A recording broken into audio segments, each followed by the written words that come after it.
Après le terrible attentat de Nice, l'équipe communication d'unité SGP Police FO s'est déplacée dans les Alpes-Maritimes. Célia Boumédien, la secrétaire départementale, très affectée par ce drame, s'est livrée sans retenue. Nous dédions ce reportage aux victimes, aux familles et à nos collègues policiers profondément choqués par cet acte ignoble. Célia, on est dans un vrai paradoxe. On a la baie des Anges juste en face de nous, une ville lumineuse, une ville festive, une ville où de nombreux touristes d'ailleurs viennent, et puis une image qui contraste, qui est juste derrière nous, là, à quelques mètres, avec ces fleurs qui jonchent le sol.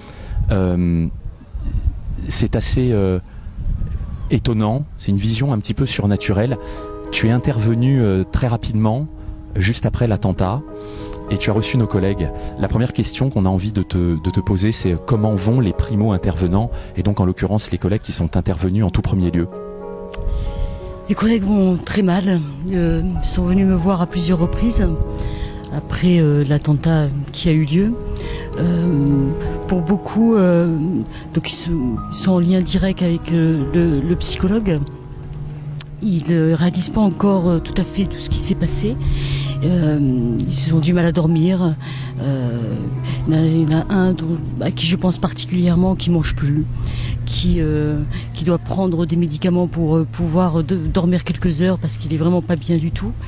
Non, ils sont vraiment en état de choc. Ils sont encore choqués et comme la quasi-totalité des collègues qui ont vu ce carnage et cette horreur. Cette nuit du 14 juillet, est-ce que tu peux nous dire, toi, précisément, où tu étais et comment, dans un premier temps, tu as vécu ce drame? Alors moi, je me trouvais à la maison. Je devais aller sur la promenade pour voir le feu d'artifice, mais bon, j'ai préféré faire un repas en tête-à-tête avec mon conjoint. Et puis, j'ai reçu un coup de fil, un coup de téléphone d'un collègue de la CDI, qui me demandant de venir tout de suite sur la promenade parce que des collègues avaient tiré, un individu était mortellement blessé dans un camion, mais sans plus de précision. Le collègue était très paniqué, alors il m'a demandé de venir au niveau du palais de la Méditerranée, donc je me suis habillée de suite, je suis partie sans réfléchir, et donc j'étais au téléphone avec notre secrétaire général. Quand je suis partie, je savais rien. Et donc là, je suis au téléphone, j'arrive au niveau de la promenade et la route est barrée. Et je voyais en fait sur le trottoir des bâches bleues, mais j'y ai pas prêté attention parce que j'avais un point, il fallait que j'aille au palais de la Méditerranée et, sans me poser de questions en fait. Et au moment où je me gare, je vois devant moi une bâche bleue avec deux pieds en fait qui sortaient de cette bâche. Et là, je réalise tout d'un coup que toutes les bâches que j'ai vues, en fait, je me suis dit, c'est pas possible, c'est des corps, en fait. Donc là, j'ai sorti la voiture, j'étais sur le trottoir, j'ai regardé de gauche à droite et là, le temps s'arrête, quoi. C'est terrible. Des corps de partout. Le palais de la Méditerranée, l'accueil du palais de la Méditerranée avait été aménagé en staff médical. Donc il y avait des blessés, énormément de blessés à l'intérieur. Et certains criaient, c'était terrible. Des téléphones portables qui sonnent sur les victimes, des gémissements. Évidemment des collègues qui sont confrontés à tout ça, les collègues qui sont en première ligne, les primo-intervenants. Et là, on a senti une vraie solidarité sur les Alpes-Maritimes. Oui, les collègues se sont mobilisés de tout le département, en fait, que ce soit du district ouest, Cannes, Grasse, Antibes, Cannes-sur-Mer. Ils sont venus en nombre de leur propre chef. C'est juste magnifique, ouais. On est venu ici sur cette promenade des Anglais, il y a des images qui contrastent, on est le 22 juillet, d'ordinaire les plages sont pleines, là, la plage est presque vide, on sent une vraie lourdeur sur Nice. Comment va-t-il falloir pour finalement faire de telle sorte qu'on reprenne un peu tout ce goût à la vie? On est obligé de se forcer à apprendre à vivre avec ce qu'on a vu, ce que les collègues ont vécu et c'est juste très difficile, il va falloir beaucoup de temps. Oui.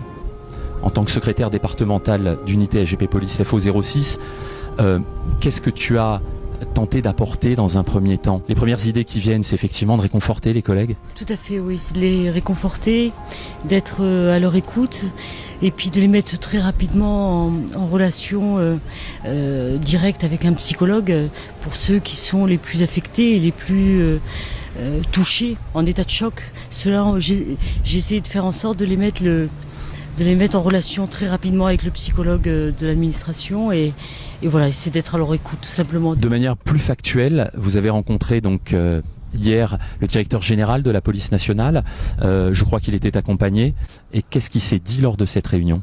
Alors était présent donc le directeur général de la police nationale, Monsieur Falcon, Monsieur Scully, le directeur central de la police aux frontières, Monsieur Lal, le directeur central de la sécurité publique, le préfet des Alpes-Maritimes, son directeur de cabinet, le DDSP Marcel Autier, le DDPAF Jean-Philippe Naon. Voilà, donc tous étaient présents. Pour moi, il fallait se servir de cette occasion pour, dans un premier temps, leur expliquer dans quel état d'esprit les collègues se trouvaient, l'état de choc, et surtout leur apporter des solutions, et notamment les collègues qui étaient en première ligne, leur apporter des solutions, à savoir de pouvoir muter très rapidement, parce que ces collègues aujourd'hui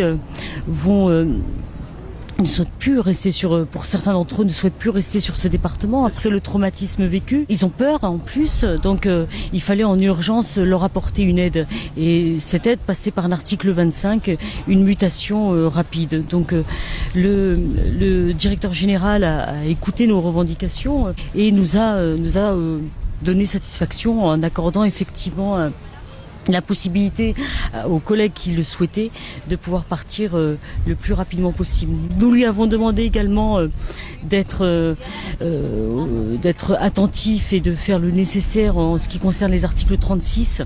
Donc il a demandé au directeur départemental de la sécurité publique d'être le plus attentif possible et qui veillera à faire en sorte que ces articles 36 puissent aboutir. Une dernière question, Célia, qui n'appellera finalement que très peu de commentaires. Dans les heures, j'ai presque envie de dire dans les minutes qui ont suivi cet attentat, une polémique a enflé, les politiques et les autorités se renvoyant chacun la balle de la responsabilité. Les collègues policiers, les collègues de la police nationale sont bien au-dessus de tout ça et ne se sentent absolument pas concernés par cette polémique. Moi, je pense que ce serait leur donner que trop d'importance de répondre à cette polémique. Merci beaucoup.